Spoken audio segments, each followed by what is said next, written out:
Chers amis, bonjour. De violents orages attendent certaines régions dès ce soir. Déjà, aujourd'hui, il a fait particulièrement chaud. On a relevé parfois jusqu'à localement plus de 35 degrés en allant vers la région centrale. C'était ce que j'avais énoncé hier. Et fréquemment, on dépasse les 30 degrés sur la majeure partie du pays. Et là, ce soir, ça y est, en cette fin d'après-midi, pour les prévisions de ce soir, on va donc décortiquer avec beaucoup plus de détails les risques d'orages violents, notamment pour le nord-ouest, parce que le risque de tornade déjà il est beaucoup plus important et c'est un paramètre très important à prendre en compte évidemment comme vous le savez. Et puis ce sont des régions qui ne sont pas forcément habituées à des risques violents, mais on va aussi évidemment parler de la partie sud-ouest du pays en remontant évidemment jusque vers l'Indre. C'est le risque orageux, qui va d'ailleurs démarrer et finir à peu près au même moment. On a déjà eu des orages là qui ont démarré sur la façade ouest en remontant vers les côtes bretonnes, la Loire-Atlantique, côte bretonne, et là progressivement ça rentre davantage dans les terres. Ce ne sont pas a priori à ma connaissance des orages violents, ce sont des orages plutôt forts tout de même, donc à noter, mais le véritable risque très important va démarrer dès ce soir. Donc la carte d'harmonie de vent, alors je vous montre la carte de vent qui n'est pas forcément valide, on va en reparler, mais il n'y a pas que ce paramètre, au contraire il y en a bien plus. Mais là, on va donc déjà parler de la chronologie de cette violente dégradation orageuse qui mérite très franchement notre attention. Ça va donc démarrer dès le début de soirée, 19-20 heures, au nord des Pays de la Loire. Ensuite, progressivement se décaler dans les terres de la Normandie, aussi atteindre donc la partie ouest puis nord de l'Île-de-France, autour du milieu de soirée, fréquemment entre 20h et 22-23h, puis ensuite se décaler en milieu, fin de soirée, 22-23h dans la partie notamment sud-ouest des Hauts-de-France, afin ensuite de remonter sur le nord-Pas-de-Calais en toute fin de soirée, 23h minuit, et concerner fréquemment en moyenne autour de minuit le nord-Pas-de-Calais, ainsi aussi que l'ouest de la Belgique et notamment le nord-ouest de la Belgique. Alors, qu'est-ce qui nous attend concrètement? Maintenant que vous connaissez la chronologie, là, c'est quand même du sérieux, il faut le dire. Déjà, il y a ces grêlons, ce risque de grêlons très important, notamment dans les terres de la Normandie, ainsi que sur la partie sud-ouest des Hauts-de-France, aussi d'ailleurs au nord des Pays de la Loire, aussi d'ailleurs, oui, il y a beaucoup de aussi parce qu'il y a pas mal de régions qui sont concernées, la partie ouest et nord de l'Île-de-France, des grêlons potentiellement de plus de 7 à 8 cm de diamètre, donc des grêlons, il faut le dire, destructeurs. Il faut le dire, et surtout pour ces régions qui sont, je vous l'ai dit, très peu habituées par ce risque orageux. En remontant donc ensuite vers les Hauts-de-France, le Nord-Pas-de-Calais ainsi que l'ouest de la Belgique, on a un potentiel de grêlons, alors un petit peu plus petit a priori, mais quand même de grosse taille, de plus de 5 cm. Dès que ça dépasse 5 cm, c'est un grêlon de grosse taille et qui est donc capable de causer de très nombreux dégâts, donc en remontant vers le Nord-Pas-de-Calais et la partie nord-ouest de la Belgique. Des grêlons de plus de 5 cm sont aussi largement probables. Donc déjà, pour ce paramètre, ça mérite toute notre attention. Si vous pouvez mettre vos effets personnels à l'abri, je vous conseille de le faire tout de suite parce que ce soir, ça pourrait, si les grêlons passent sur votre village, ça pourrait créer vraiment des dégâts tellement importants que honnêtement, vaut mieux prévenir que guérir. Voilà. Ensuite, le deuxième paramètre, donc les précipitations. Alors, ce n'est pas le paramètre le plus important, j'ai envie de dire, mais tout de même, on pourra atteindre 50 à 70 mm très rapidement sous les plus fortes cellules. Ça pourrait donc ruisseler et inonder extrêmement vite. Aussi, à part ça, il y a donc les rafales de vent. Alors, la carte, elle n'est pas forcément valide parce que les rafales de vent pourraient atteindre localement, sous les plus fortes cellules, 120, 130, 140 km par heure. Donc c'est des rafales plus que tempétueuses, c'est des violentes rafales. Et je vous rappelle que des rafales supérieures égales ou supérieures à 120 km/h sous un orage, donc on peut considérer l'orage comme violent. et les grêlons de plus de 5 cm aussi. Donc c'est le cas aussi, les précipitations donc intenses, mais il n'y a pas que ça, il y a aussi l'activité électrique particulièrement intense qui nous attend, qui attend donc, comme je vous l'ai dit, le nord des Pays de la Loire, la Normandie, notamment la partie centrale et est de la Normandie, la partie notamment donc ouest et nord de l'Île-de-France, ainsi que plus généralement l'ensemble des Hauts-de-France. Voilà, une activité électrique très intense, un foudroiement aussi qui sera très important.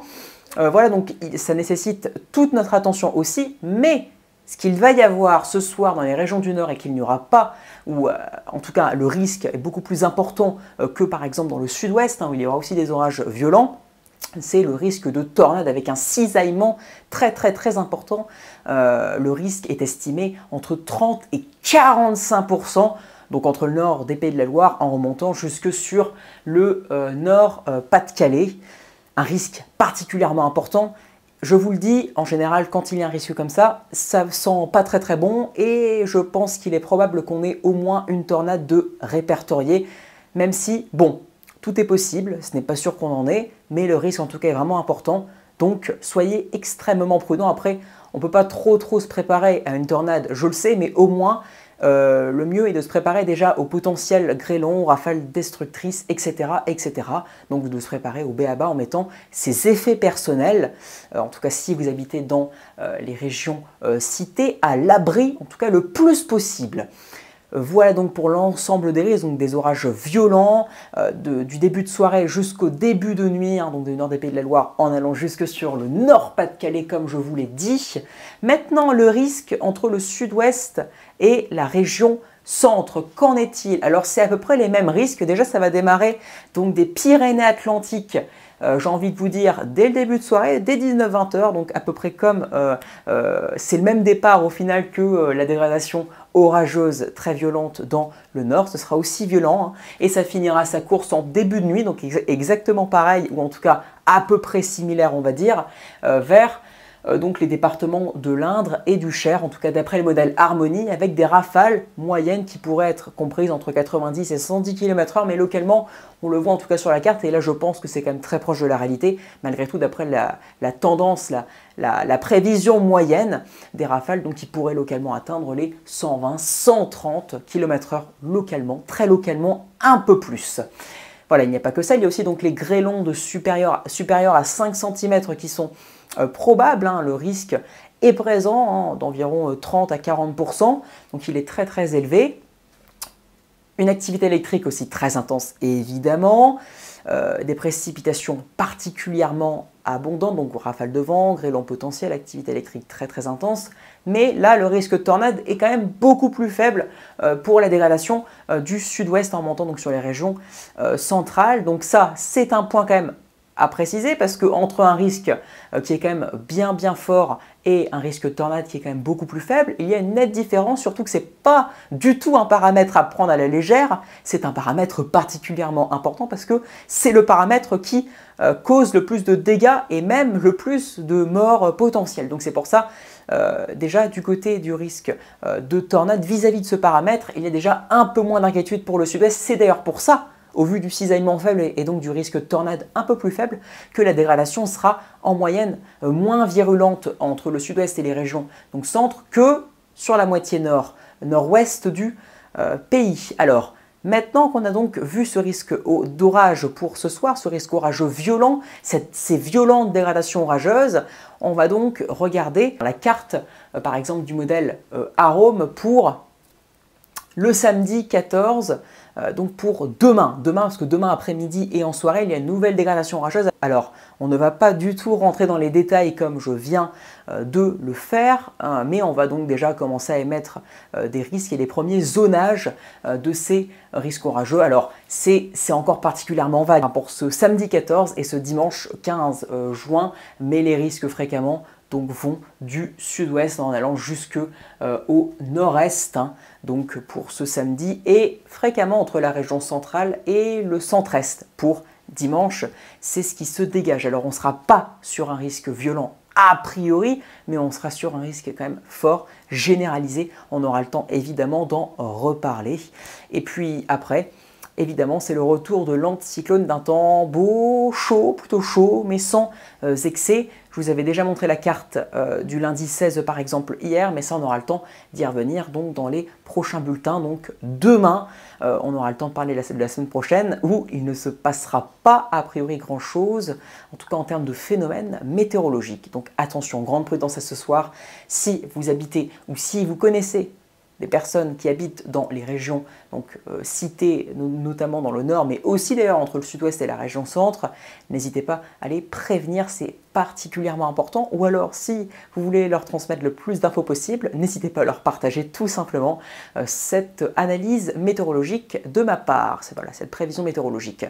N'hésitez pas à liker si vous avez aimé cette prévision et analyse météo, à partager donc comme je vous en ai parlé, à vous abonner si vous voulez, si vous avez aimé et si vous voulez suivre les prochaines et à commenter si vous avez des questions. J'essaierai d'y répondre dans les plus brefs délais. Je ne sais pas si je pourrai répondre à toutes vos questions parce que je pense qu'au vu de la dégradation, il y en aura quand même potentiellement un peu plus que d'habitude. Allez, j'espère donc que ce point vous aura plu.